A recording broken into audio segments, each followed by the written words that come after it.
እንደተሰበረ ብርጭቆ ሆኛለሁ፣ ከንቱ ሆኛለሁ፣ ልጅ የማሳደግ አቅቶኛል፣ ገንዘብ የላቤን አካፍለኝ ብለው ምንም አይነት ሀቅ የለሽም አለኝ። አሁን የማደርገው ነገር ግራ ገባኝ። አንድ እናት የነበረ ዘመዴ እሷም ሞታለች፣ አላህ ይርሃማት ትላለች እህታችን። ምንድን የገጠማት ዛሬ ይዤላችሁ መጥቻለሁኝ። ስለ እሷ ብቻ ሳይሆን አሁንም ይሄንን የምሰሙ ሰዎች ከእንደዚህ አይነት ድርጊታችሁ እንድትቆጠቡ። በጣም ብዙዎች ለፍተዋል፣ ደክመዋል፣ እንደዚህ አታድርጉ ሲሉ ሲደክሙ ሲናገሩ ኖረዋል። ግን እኛ አንሰማም። በእውነት በጣም ነው የሚያሳዝነው።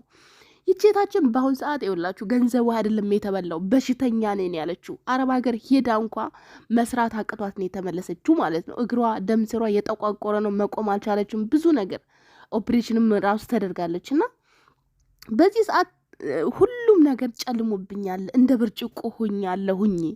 በቃ የደረሰብኝ ነገር በጣም ያሳዝናል። ህይወት ከንቱ ናት። አንዳንዴ ፈጣሪ ምን አለ ቢወስደኝ፣ አላህ ቢወስደኝ ምን አለበት? ልጅን እንደዚህ ሆኜ ከማያት አንድ ልጅ ማሳደግ ከሚያቀተኝ አላህ ወደ እሱ በወሰደኝ ልክ እንደ እናቴ እስከ ማለት ደርሳለች። እና እባካችሁ ከእንደዚህ አይነት ድርጊታችሁ ተቆጠቡ እባካችሁ ማለት ነው። የሆነ ቀን ልክ እንደዚህ ቼታችን ብንን ስትሉ እንደተሰባበረ ብርጭቆ ራሳችሁን ከመቁጠር እግዚአብሔር የጠበቃችሁ። ግን ከፈጣሪም በታች ራሳችን መጠበቅ አለብን። ራሳችንን ከሚመጣ ነገር ለወደፊት አልመን ከእንደዚያ ነገር መጠንቀቅ አለብን ብዬ አስባለሁ። ይህን ቪዲዮ በላይክ ጀምሩት። ሰላም አላልኳችሁም? ሰላም ልበላችሁ። የተፈጠረውን ነገር በዝርዝር እነግራችኋለሁኝ። ሰላም እንዴት ናችሁ? ውድ የተከበራችሁ ቤተሰቦች ደህና ናችሁ? የኔ ያለው እግዚአብሔር ይመስገን። እናንተም በያላችሁበት ሰላማችሁ ይብዛ የተረፍረፍልኝ እላለሁ። ምክንያቱም ከምንም ነገር በላይ ሰላም ይቀድማል። ሰላም ከሌለ ሁሉ ነገር ከንቱ ነውና ፈጣሪ ሰላማችሁን ያብዛላችሁ እያልኩኝ ዛሬ ይዤላችሁ የመጣሁት እንግዲህ እቺ እህታችን በጣም መቼም አይታችሁ ራሱ ፊቷን መረዳት ትችላላችሁ፣ ምን ያህል በሀዘን ውስጥ እንዳለች፣ ምን ያህል እንደተሰበረች።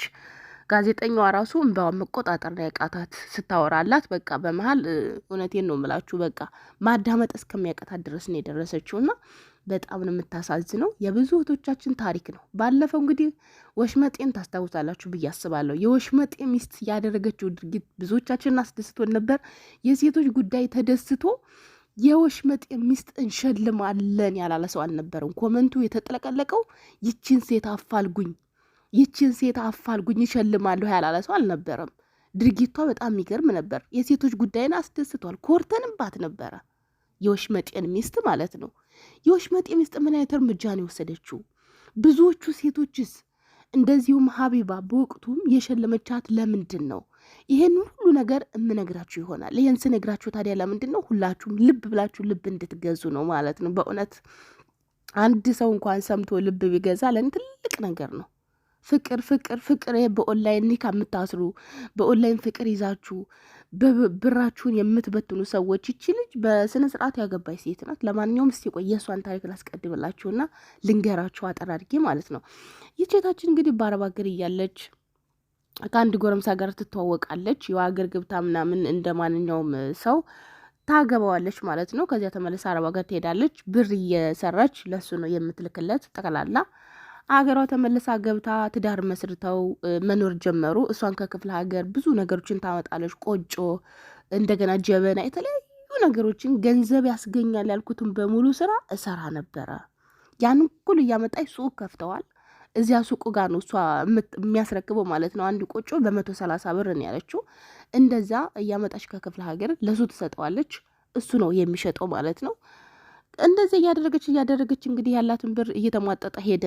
በጣም እየተቸገረች እናቷ ነበረች መረዳት። ወንድሞቿ፣ ቤተሰቦቿ ለእናቷ እቃ ምናምን ሲገዛዙ እናትየዋ በጎን እየደበቀች ለእኔ ትልክልኛለች። በቃ የሚቸግራትን ነገር ለልጅቷም ለምኗም ምንም ለማድረግ ለእሷ ትልክላታለች እናቷ ማለት ነው። እናቷ ግን አሁን ሞታለች። ከሞተች በኋላ እንግዲህ ያው ሁሉም ነገር ችግር ከአቅሟ በላይ ሲሆንባት ተመልሳ ወደ አረብ ሀገር ትሄዳለች። አረብ ሀገር ከሄደች በኋላ በጣም ትታመማለች። ለባሏ ደውላ ባሌ እንደዚህ በጣም እየታመምኩ ነው ስትለው አላህ ይርሃምሽም ሆነ ምንም ነገር አላለኝም፣ ወይ ፈጣሪ ግደልሽ ወይ ፈጣሪ ማርሽ አላለኝም። ተመልሼ ህመሙ ከአቅም በላይ ሲሆንባት ወደ አገር ትመለሳለች። አገር ከተመለሰች በኋላ እንግዲህ ያው ባለቤቷ አግብቷል። በአሁን ሰዓት ሌላ ሴት አግብቷል ማለት ነው። የሚወዳትን የሚያፈቅራትን አግብቷል። ይችን የሚወዳት ለገንዘቧ ነበር። ገንዘቧን ኦልሬዲ አልቦ ጨርሷል። የ10 ዓመት ገንዘብ ቀላል አይደለም በእውነት። በጣም የሚያሳዝነው ብዙ ጊዜ ልብ ማለት ያለባችሁ ነገር ወንድ ልጅ ባዳ ነው። ይቅርታ አድርጉልኝ ማለት እኔ በጣም መወዳቸው መሳሰላችሁ ወንድሞች አሉኝ። ነገር ግን ሁሉም ወንድ እኩል አይደለም። በጣም ደግ ወንድ አለ፣ ለሚስቱ የሚያስብ እንደው እንደ ሰውኛ እንኳን ለሴት የሚያስብ ወንድ አለ። እህትም ባይኖረው ምንም ባይኖረው እንኳን ሰው ስለሆነ ከሴት ስለተፈጠረ ትሁትና የሚሳሳ ወንድ አለ። አንዳንዱ ወንድ ግን በጣም ጨካኝ ነው። ጨካኝ ማለት ነው። እቺ ሴት እንግዲህ እንደዚያ አንኩል ዋጋ የከፈለችለት ባሏ እንደዚያ መታመሟን አረብ ቤቱን ስትነግረው ምንም ምላሽ አልሰጣትም። ይግደልሽም ሆነ ዳኝልኝ አላላትም። ገብቷቸዋል። አንድ ልጁን የሆነ ከረሜላ እንኳን አይሰጣትም። ከዚያም መብት ስትጠይቀው ታማቀቷ ስትመጣ መብት ስትጠይቀው መብት የለሽም፣ ምንም አይነት እኔ መጠየቅ መብት የለሽም፣ እኔ ጋር ምንም ነገር የለሽም። ሲጀመር እኮ ምንም ነገር ስለሌለሽ ነው አረብ ሀገር ሄድሽ የነበረው። ቢኖርሽ እኮ የሆነ መብት ቢኖርሽ እኮ ትጠይቂ ነበር ቀደሙ ነው አረብ ሀገር ሳትሄጂ ይላታል ማለት ነው። እሷ እንግዲህ እሷ እንደተቀመጠች እሱ ኦልሬዲ ባላት በሀብቷ የእሷን ንብረት በሙሉ ይዞ ሌላ ሴት አግብቶ ነው ያለው። ያንን ሁሉ ነገር ስታይ ምንም ነገር ሳትጠይቀው ነው ጸጥ ብላ ሲል አንድ ልጅ እንኳን ልኖር። ለምን ልጅቷ ቁርአን መቅራት ትፈልጋለች። ቁርአን ለማስቀራት ግን ገንዘብ የለኝም። ያንን ነገር ሲያቀተኝ አንድ ከረሜላና አንድ የሆነች ጁስ እንኳን መስጠት በጣም ይሰስታል። በራሷ ንብረት ማለት ነው ለልጅቷ ለወለደቻለች። ይሄ ሲሆንብኝ ልጅን ላስተምር ሲል አንድ ልጅ እንኳን ልሁን በሚል ነበር ወደ አረብ ሀገር ሄደችው። አረብ ሀገር ስትሄድ ግን እግሯ በጠቅላላ አረንጓዴ ነው የቆመችበት። እስከ ዛሬ የሰራችበት ያው አረብ ሀገር የምትሰሩ ታውቁታላችሁ። በጣም ሲቆም ጉልበታችሁ ስር እንደገና ታች ታፋችሁ ላይ የተለያየ ቦታ ጥቁር ይሰራል። ደም የመርጋት ነገር ብቻ የምታውቁት ነገር ነው። በስራ ብዛት የሚመጣ ነገር አለ እና እንደዚህ ሆኗል። እግሯ በጣም ያማታል። ይሄ ብቻም አይደለም፣ ከዚህ በፊት ኦፕሬሽን የተደረገችውም ይፈታል ቁስሉ ማለት ነው። ከአቅም በላይ ሲሆንባት እንግዲህ ያለውን ነገር ስትነግረው ምንም ምላሽ አልተጣትም። ትመጣለች። አሁን ላይ ስትመጣ እናቷም የለችም፣ ምንም የላትም፣ ገንዘብም የላትም። ልጅቷ ራሱ ለአንድ ልጅ እንኳን መሆን አቅቷታል። እና እንደተሰባበረ ብርጭቆ ነኝ፣ ከንቱ ሰው ነኝ፣ አሁን ተመልሼ አረብ ሀገር ሊሄድ ነው አለች። ለምንድን ነው የምትሄጂው ብላ ስጠይቃ ጋዜጠኛ ምን ላድርግ እዚህ ታዲያ ያምሸለም ወይ እግሬን ያመኛል እንደዚህ ያልሽኝ አይደለም ወይ ስትል ምን አድርጋለሁኝ ምን አማራጭ አለኝ እያለች ነው ያለችው። እና ቤተሰቦች የምላችሁን ጥቅልል አድርጌ ስነግራችሁ ተጠንቀቁ። አንዳንዴ ቤተሰብን ቢበላው ይሻላል፣ እንክት ያርገው ቤተሰብ ይብላው። እንደዚህ አይነት ባዳ ሰው ግን እናንተ ለጥቅም ብቻ ቀርቧችሁ ገንዘባችሁን ከቀረጠፈ ከበላ በኋላ ከሃዲ ሲሆን እንዴት ያሳዝናል። እናንተ ወዳችሁት፣ እሱ ግን በውሸት ሲያጭበረብራችሁ ምን ያህል እንደሚያንገበግብ የሚያውቀው ያውቀዋልና ለወንድ ልጅ ገንዘባችሁን የምትበትኑ ሰዎች የእናንተ ጣፋንታ በዚህች ልጅ ላይ የደረሰ ጣፋንታ እንደሚሆን ምንም አትጠራጠሩ። የጊዜ ጉዳይ ነው እንጂ ዋጋችሁን ታገኛላችሁ።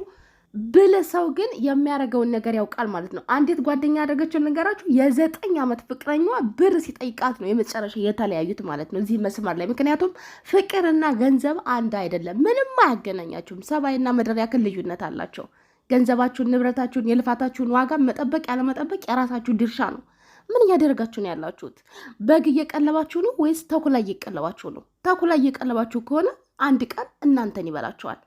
በግ እየቀለባችሁ ከሆነ ደግሞ እናንተ ራሳችሁ ማለሳችሁ ትወልታላችሁ ማለት ነው። እና ምርጫው የራሳችሁ ነው።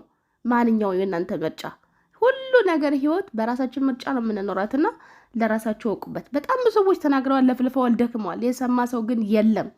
ከአረብ ሀገር መልስ ድርጅት ከፍተው የሚያስተዳድሩ ስንት ጀግና ሴቶች አሉ። አንዳንዱ ግን ልክ እንደዚህ ነፈዝ ነው። በቃ መስጠት የሆነ ቀን እንክትክት ብሎ ሲወድቅ እያለቀሰ ይመጣል ማለት ነው። ከእንደዚህ አይነት ነገር ፈጣሪ ይሰውረን። በዚህ ችታችን ላይ እየፈረድኩ አይደለም፣ ነገር ግን ለሌሎቻችሁ ትምህርት ስለሚሆን መጠንቀቅ ስላለብን ነው። ሁላችንም በያላችሁበት ሰላማችሁ ይብዛ። በድጋሚ እስከምንገናኝ ድረስ ቻው።